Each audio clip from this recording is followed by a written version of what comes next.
Now, to get the show rolling, allow me to introduce our chairman, our visionary, but most important to all of us today, the general manager of the Macintosh division, Steve Jobs.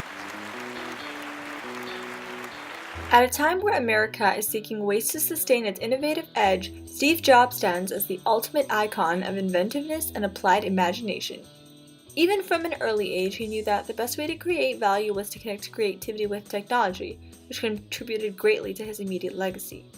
He built a company where leaps of the imagination were combined with remarkable feats of engineering, and for this, historians, entrepreneurs, engineers, and anxious middle schoolers with iPhones tucked into their back pockets scattered all over the world are grateful. On February 24, 1955, in San Francisco, California, to Joanne Schibel and Abdul Fattah Jindali, a young boy was born and later given up for adoption to two middle-class college dropouts, Clara and Paul Jobs.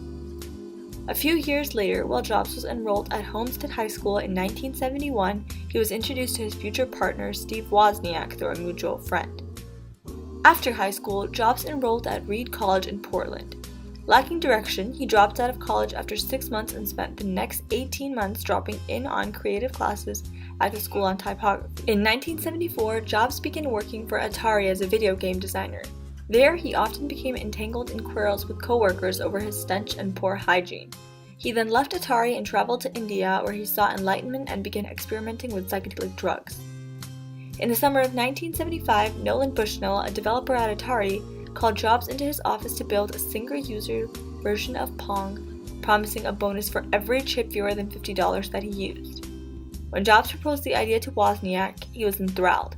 The two buddies both decided that the fee would be split, and Jobs constantly stressed that it had to be completed in 4 days with the fewest chips possible. So, in 4 days, multiple rounds of Grand 10 and copious amounts of coffee later, Wozniak and Jobs created the first ever single-player game of Pong, and with only 45 chips. Jobs later denied the allegations, then Woz just stated that Jobs was a complex person, and being manipulative was just a darker facet of what made him successful. In 1960, San Francisco and the Santa Clara Valley tasted the first bit of the technological revolution, where the military contractors, microchip makers, computer companies, hackers, cyberpunks, and hobbyists unionized. In 1974, Wozniak later joined the Homebrew Computer Club, a union for geeks and techies to exchange and disseminate. There, Wozniak fell in love with a microprocessor, and after a few months, on June 29, 1975, Steve Wozniak created and witnessed the first moment where anyone could type a character on a keyboard and see it show up on their computer screen before them. Jobs immediately saw innovation and a business opportunity in Wozniak's computer and began to accompany him to meetings. Jobs later convinced Wozniak to make multiple of these computers and sell them, but Wozniak was hesitant as he didn't want money, he just wanted to help people. And so just like that, Apple was born. While first managing Apple, Steve Jobs began his journey to leadership success through channeling his drive and bravado and his cold charisma. Although at first the Homebrew Computer Club remained unimpressed with the Apple I, a business owner by the name of Paul Terrell saw potential and demanded 50 Apple I computers be built within 30 days. In 1976, when Jobs was just 21, the duo started in the Jobs family garage and funded their entrepreneurial venture by Jobs selling his Volkswagen bus and Wozniak selling his beloved scientific calculator. "We were participating in the biggest revolution that had ever happened," I thought. "I was so happy to be a part of it," Wozniak later exulted. To this day, Jobs and Wozniak are credited with revolutionizing the computer industry by democratizing technology and making machines smaller, cheaper, intuitive, and accessible to everyday customers. By the end of 1977, Apple was thriving. It moved into a rented office, had a line of credit, and over a dozen employees. Jobs then ditched his cotton robes for stylish suits and his messy bun for a sleek haircut. Unfortunately, he didn't take his growing responsibilities as gracefully. According to Mark Hula, he became increasingly tyrannical and sharp in criticism, so Mike Scott, along with Ruckus McKenna, was hired to manage him. As McKenna later said, "Woz designed a great machine, but it would be sitting in hobby shops today were it not for Steve Jobs." In 1980, the Lisa was launched. Initially, Jobs was a big believer in the Lisa computer, as it was he who came up with the name. Indeed, in 1978, his ex-girlfriend from high school, Corsan Brennan, gave birth to a little girl named Lisa. Steve denied paternity, although it was obvious to everyone who knew him that he was the father. While in denial, he came up with the name Lisa for Apple's computer. Because of his hot temper and inexperience in technology or management, Steve Jobs was thrown out of the Lisa project. As revenge, he took over a small project called Macintosh. The 3 years it took to develop Macintosh were some of the most productive and intense for Steve Jobs. He formed a small group of dedicated, young, brilliant engineers who stood fully behind his vision of a computer for the rest of us. But there were some upsides to his demanding and wounding behavior as a leader. Joanne Hoffman, an employee, stated that his behavior could be emotionally draining, but if you survive, it works. Perhaps this is why, in both his professional and personal life, Jobs' inner circle contained more strong people than toadies. Through this type of behavior, the Mac team learned an important lesson. Every time Steve challenged them, they did better. As Bill Atkinson, a manager at Apple, recalled, Steve had a way of motivating by looking at the big picture. Even though Jobs' style could be demoralizing, it could also be oddly inspiring. It infused Apple employees with the passion to create groundbreaking products and a belief that they could surmount the impossible. They even had shirts that read, 90 hours a week and loving it. Out of a fear of Jobs fused with a passion for impressing him, they exceeded their own expectations. I've learned over the years that when you have really good people, you don't have to baby them, Jobs later explained. By expecting them to do great things, you can get them to do great things. Ask any member of that Mac team.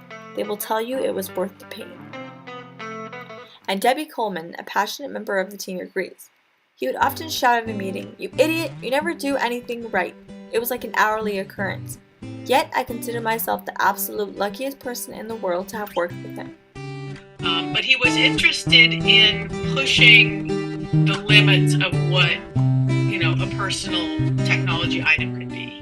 By early 1985, sales were plummeting, but Steve Jobs continued to behave as if he had saved Apple, creating a lot of tension within the company. In May 1985, the board and Scully announced a reorganization of the company where Steve Jobs had no operational duties whatsoever. 3 months later, Jobs resigned. Steve then personally founded and funded Next, and thus the Next Cube was created but faced much failure and criticism.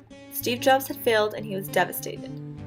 In early 1986, Steve Jobs bought a small computer graphics company known as Pixar. By 1995, Next had more or less tanked, whereas Pixar was obviously going to benefit widely from the Disney marketing machine and make a hit with Toy Story. After its release, Steve Jobs, who owned 80% of the company, saw his net worth rise to over $1.5 billion, 5 times the money he had made at Apple in the 1980s. But all was not well at Apple. Stocks were dropping and ideas for new products failed. A new CEO, Jill Amelio, arrived in 1996 to save the company. Eventually, Amelio chose to buy Next operating system, and Steve Jobs convinced him to buy the whole company for a whopping $400 million. Unfortunately, the Jobs-Amelio pact didn't last long, and Jobs effectively organized a board. He would have this idea, this vision of what he wanted something to look like, and he'd keep pushing and pushing until he got it. After 3 years in charge, Steve Jobs had brought Apple back to its status of cool tech icon. Within the next 10 years, Apple released the MacBooks, iTunes, the iPod, iPad, the MacBook Air, iOS, and so many more creations. And while Apple was thriving, its creator was not. Steve Jobs had been affected by cancer and he was breathing his last breaths. Steve Jobs' seemingly intense passion for perfection and ferocious drive revolutionized 6 industries: personal computing, animated movies, music, phones, tablet computing, and digital publishing. Along with his legacy, his personality was reflected in the products he created. Just as the core of Apple's philosophy, from the original Macintosh in 1984 to the iPad a generation later, was the end-to-end integration of hardware and software, so too was the case with Steve Jobs. His passions, perfectionism, demons, and obsession for control were integrally connected to his approach to business and the products that resulted. The theory that ties together Jobs' personality and products begins with his most salient trait, his intensity. Steve's intensity encouraged a binary view of the world. Steve Jobs was a control freak, a perfectionist who deemed something the best thing ever or declared it completely sucked. Steve Jobs' quest for perfection and dedication to his work is what ultimately drove Apple to success. Able to report, unfortunately, that Apple is confirming that Steve Jobs has passed away after a battle with pancreatic cancer. This news just confirmed. When Steve Jobs passed on October 11th in 2011, Tim Cook, Apple's chairman, issued this letter. I hope you'll take a moment to appreciate the many ways Steve made our world better. Children learn in new ways thanks to the products he dreamed up. The most creative people on earth use them to compose symphonies and pop songs and write everything from novels to poetry to text messages. Steve's life's work produced a canvas on which artists now create masterpieces. Steve's vision extended far beyond the years he was alive, and the values on which he built Apple will always be with us. Many of the products and ideas we're working on today got started after he died, but his influence on them and on all of us is unmistakable. Enjoy your weekend, and thanks for helping carry Steve's legacy into the future.